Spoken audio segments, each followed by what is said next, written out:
अज्ञानतिमिरान्धस्य ज्ञानाञ्जनशलाकया चक्षुरुन्मीलितं येन तस्मै श्रीगुरुवे नमः। गुरुर्ब्रह्मा गुरुर्विष्णु गुरुर्देवो महेश्वरा गुरुर्साक्षात् परं ब्रह्म तस्मै श्रीगुरुवे नमः। गजाननभूतगणाधिसेवितं कपितजम्बोफलचारुभक्षणं उमासुतं शोकविनाशकारकं नमामि विघ्नेश्वरपादपङ्कजम्। ॐ वक्रतुण्डमहाकाय सूर्यकोटिसमप्रभा निर्विघ्नं कुरु मे देव सर्वकार्येषु सर्वदा श्रीभैरवाय नमः।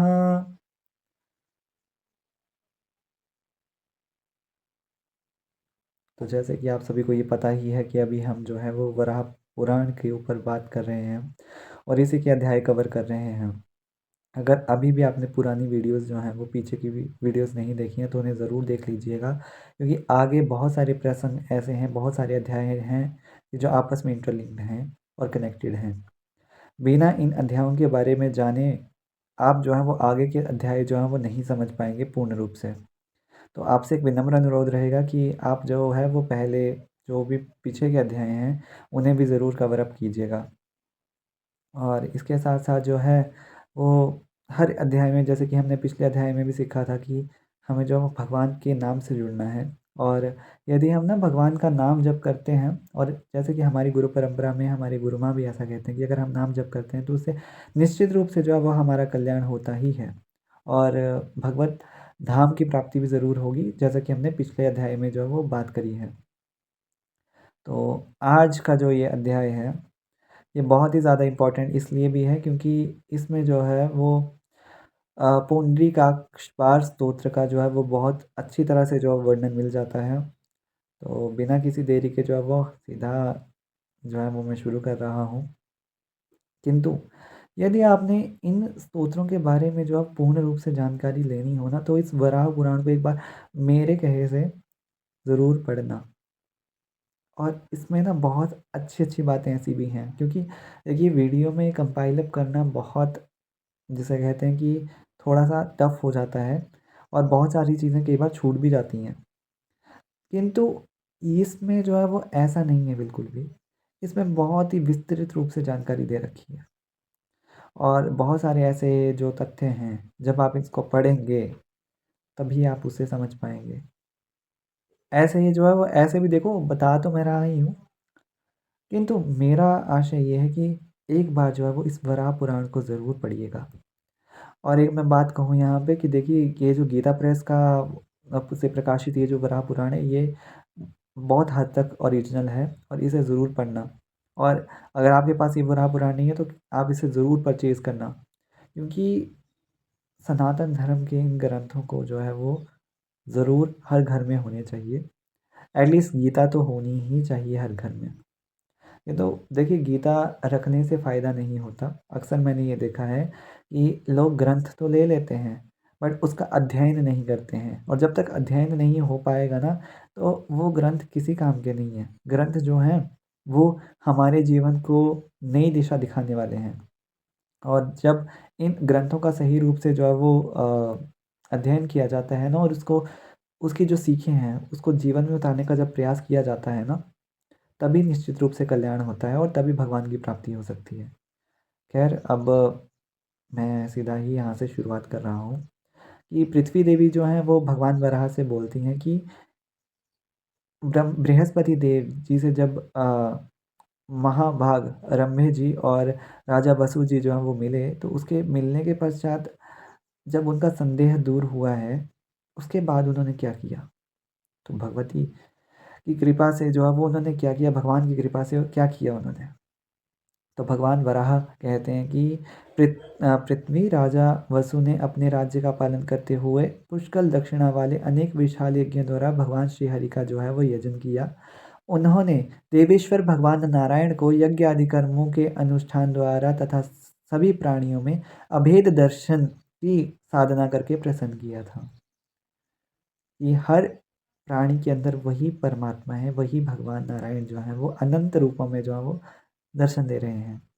वही नारायण जो है वो आप में है, वही मेरे अंदर है और वही सबके अंदर है, सभी प्राणियों के अंदर श्री हरि नारायण है। ऐसा दर्शन कर जो है, अभेद दर्शन करके जो है वो ऐसी साधना करके जो है वो उन्होंने श्री हरि नारायण को प्रसन्न किया है। इस प्रकार समय बीत जाने पर राजा बसु के मन में राज्य का उपभोग करने की इच्छा निवृत्त हो गई और उनके मन में द्वंद्व में संसार से मुक्त होने की कामना जो है वो जग उठी। तो तब उन्होंने अपने 100 पुत्रों में से सबसे बड़े जो पुत्र हैं, जिनका नाम विवस्वान था, उनको जो है वो राज्य सिंहासन पर जो है वो अभिषिक्त किया है और उसके बाद स्वयं तपस्या करने के लिए चल दिए हैं। और वो कहाँ गए? देखिए, अनंत तीर्थों में जो है वो पुष्कर तीर्थ जो है वो बहुत ज़्यादा इम्पोर्टेंस रखता है अपने आप में। तो वो पुष्कर तीर्थ जा पहुँचे और जहाँ भगवत पारायण पुरुषों द्वारा पुंडरीकाक्ष भगवान केशव की सदा उपासना जो है वो यहाँ पे होती रहती है। वहाँ जाकर के काश्मीर नरेश राजर्षि बसु ने कठिन तपस्या द्वारा अपने शरीर को सुखाना प्रारंभ किया, यानी कि कठिन तपस्या करना आरंभ कर दी। उन परम बुद्धिमान राजर्षि का मन शुद्ध स्वरूप भगवान नारायण की आराधना के लिए अत्यंत उत्सुक था। अतः वे परम अनुराग पूर्वक पुंडरीकाक्ष पार नामक स्तोत्र का जाप करने में संलग्न हो गए।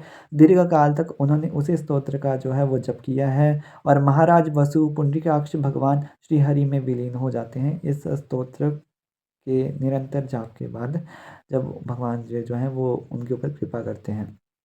तो इसी पर पृथ्वी देवी जी जो हैं वो पूछती हैं कि हे भगवान, ये पुंडरीकाक्ष पार स्तोत्र के बारे में बताने की ज़रा कृपा कर दीजिए। और भगवान भी इतने दयालु हैं ना कि भगवती यानी कि पृथ्वी देवी जो हैं, हमारे लिए तो भगवती समान ही हैं। तो उन्हें कहते हैं कि कोई बात नहीं, मैं बता दूंगा। भगवान बड़े करुणा निधान हैं, कृपा सिंधु हैं। तो उन्हें भगवान वराह जो है वो बताते हैं कि पृथ्वी राजा वसु के द्वारा अनुश्चरी पुंडरीकाक्ष पार स्तोत्र इस प्रकार है। नमस्ते पुंडरीकाक्ष, नमस्ते मधुसूदन, नमस्ते सर्वलोकेश, नमस्ते तिगां चक्रिणे विश्वमूर्ति महाबाहु वरदं सर्वतेजसं।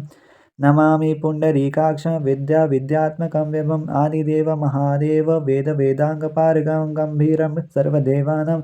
नमस्ते विराजीक्षणं सहस्रशीर्षं देवसहस्राक्षं महाभुजं जगत्संव्याय तिष्ठन्तं। नमस्ते परमेश्वरं शरणं शरणं देवविष्णुं जिष्णुं सनातनं नीलमेघप्रतीकाशं। नमस्ते चक्रपाणिनं शुद्धसर्वगतं नित्यं व्योमरूपं सनातनं भावभावविनिर्मुक्तं। नमस्ते सर्वाङ्गहरिं नान्येन किञ्चित् प्रपश्यामि व्यक्तिरिच्युत त्वन्मयं च प्रपश्यामि सर्वमेत चराचरम। तो ये जो है ये पुंडरीकाक्ष पार स्तोत्र है। तो इसकी जो है वो हिंदी व्याख्या जो है वो भी हम जान लेते हैं कि हे पुंडरीकाक्ष, आपको नमस्कार है। मधुसूदन, आपको नमस्कार है। सर्वलोक महेश्वर, आपको नमस्कार है। तीक्ष्ण सुदर्शन धारण करने वाले श्रीहरि, मेरा बारंबार नमस्कार है। महाबाहो, आप विश्व रूप हैं। आप भक्तों को वर देने वाले और सर्वव्यापक हैं। आप असीम तेज राशि के निधान हैं। विद्या और अविद्या इन दोनों में आपकी सत्ता विलासित है होती है। ऐसा आप कमल नयन भगवान श्री हरि को जो है वो मैं प्रणाम करता हूँ। प्रभु, आप आदि देव एवं देवताओं के भी देवता हैं। आप वेद वेदांग पारंगत समस्त देवताओं में सबसे गहन और एवं गंभीर है। कमल के समान नेत्र वाले आप श्री हरि को मैं नमस्कार करता हूँ। भगवान, आपके हजारों मस्तक हैं, हजारों नेत्र हैं और अनंत भुजाएं हैं। आप संपूर्ण जगत को व्याप्त करके स्थित हैं। आप और ऐसा आप परम प्रभु की मैं वंदना करता हूँ, जो सबके आश्रय हैं और एकमात्र शरण के योग्य हैं, जो यद्यपि जो व्यापक होने से विष्णु एवं सर्वत्र जयशील होने से जिष्णु कहे जाते हैं। नील मेघ के समान जिनकी कांति है, उन चक्रपाणी सनातन देवेश्वर श्री हरि को मैं प्रणाम करता हूँ, जो शुद्ध रूप सर्वव्यापी अविनाशी आकाश के समान सूक्ष्म सनातन तथा जन्म मरण रहित उन सर्वगत श्री हरि की मैं अभिवादन करता हूँ। अच्युत, आपके अतिरिक्त मुझे कोई भी वस्तु प्रतीत नहीं होती हो रही है और ये संपूर्ण चराचर जगत मुझे आपका ही स्वरूप दिखाई पड़ता है। तो ऐसा जो है वो पुंडरीकाक्ष स्तोत्र का अनुवाद है। और सॉरी, पुंडरीकाक्ष पाठ स्तोत्र का ये जो है वो ये पूरा अनुवाद है। और इसके बाद जब भगवान बारह कहते हैं तो इस स्तोत्र का पाठ कर ही रहे थे कि एक नीलवर्ण पुरुष मूर्तिमान होकर के जो है वो राजा वसु के शरीर से जो बाहर निकल आता है, जो देखने में अत्यंत प्रचंड और भयंकर प्रतीत हो रहा था। उसके नेत्र लाल थे और एक वो ऐसा प्रतीत हो रहा था मानो कोई जलता हुआ अंगार हो। अब वह हाथ जोड़कर बोला, राजन, अब मैं क्या करूं?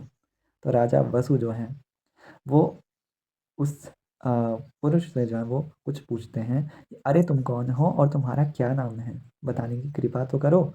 और व्याध तुम मुझे बताओ कि मैं सब बातें जानना चाहता हूँ।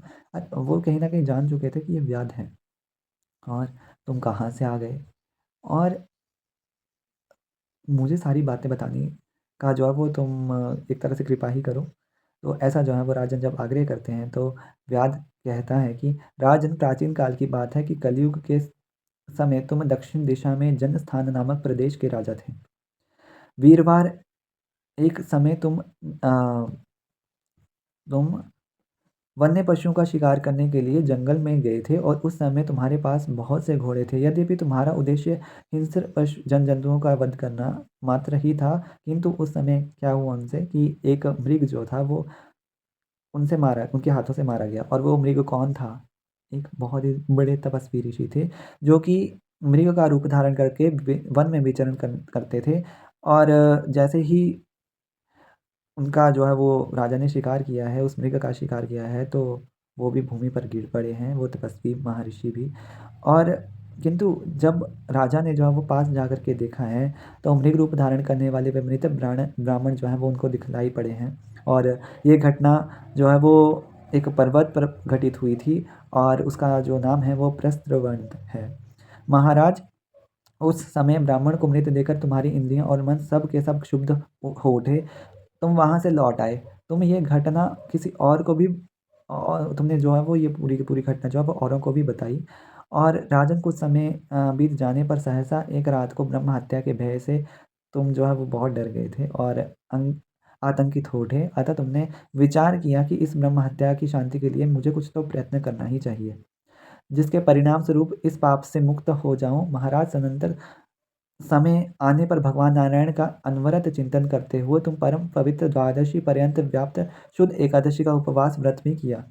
एकादशी सबसे महान व्रतों में से एक है और भगवान नारायण की उपासना में इसका विशेष प्रधानता है। तो इस व्रत को जो है वो हर सनातनी को, वैष्णव को ज़रूर करना चाहिए। तो वही जो है वो इन राजा जी ने जो है वो करा है। फिर दूसरे दिन तुमने भगवान नारायण मुझ पे प्रसन्न हो इस संकल्प से विधिपूर्वक के जो है वो गौदान भी किया। इसके बाद भी उदर शूल की सहसा पीड़ा से जो है वो प्राण उड़ गए। प्राण पखेरु जो है वो उड़ जाते हैं, किंतु द्वादशी व्रत पुण्य होते हुए भी तुम मुक्ति प्राप्त ना कर सके। बहुत बड़ी बात व्यास बता रहा है यहाँ पे। देखिए, हम जप तप तो कर रहे हैं, किंतु अगर हमारे कर्म अच्छे नहीं है तो मुक्ति प्राप्त नहीं हो सकती। बहुत लोग यहीं पे मात खाते हैं, अजी हम तो पूजा पाठ कर रहे हैं और अपने अंदर की जो है वो सफाई नहीं करते। देखिए, विकार अगर हमारे अंदर है तो हमें ही सफाई करनी पड़ेगी, तो उसमें कोई और क्या ही करेगा। हम इस पर जो हम भगवान पे डाल देते हैं, जो भगवान करेंगे ठीक करेंगे। हाँ, भगवान जो करेंगे सही करेंगे, किंतु थोड़ा बहुत जो परिश्रम खुद को भी करना पड़ता है।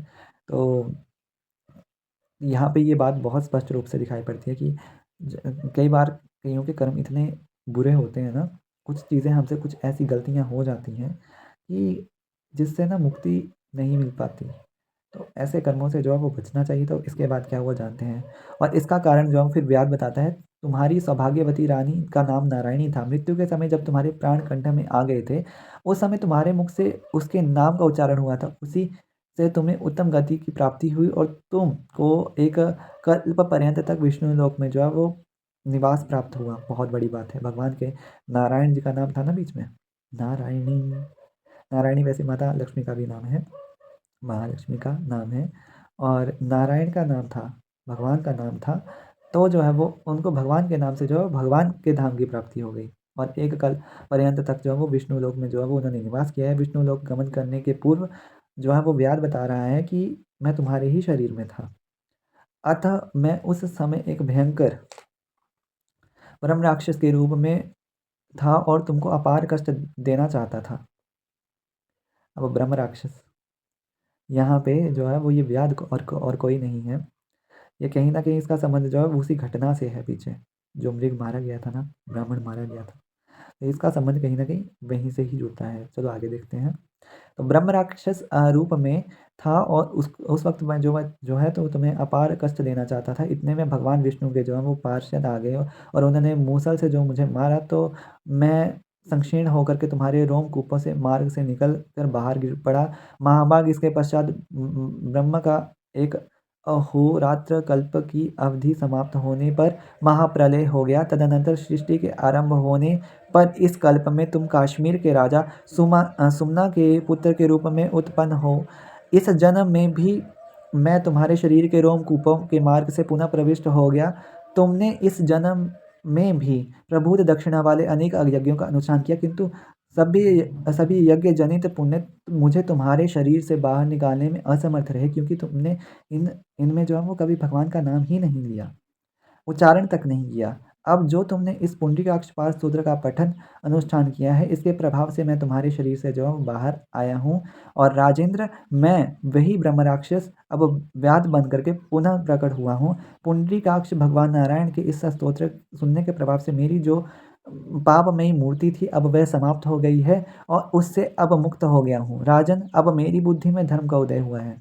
राजा वसु ने फिर जो है वो व्याध की सारी बातें सुनी हैं और उसके पश्चात जो व्याध से कहा है, व्याध, जैसे तुम्हारी कृपा से आज मुझे मेरे पूर्व जन्म की बातें याद आई हैं, वैसे ही तुम भी मेरे प्रभाव से अब व्याध न कहला कर धर्म व्याध से जो है वो जाने जाओगे। इस नाम से जो है तुम प्रसिद्ध हो जाओगे।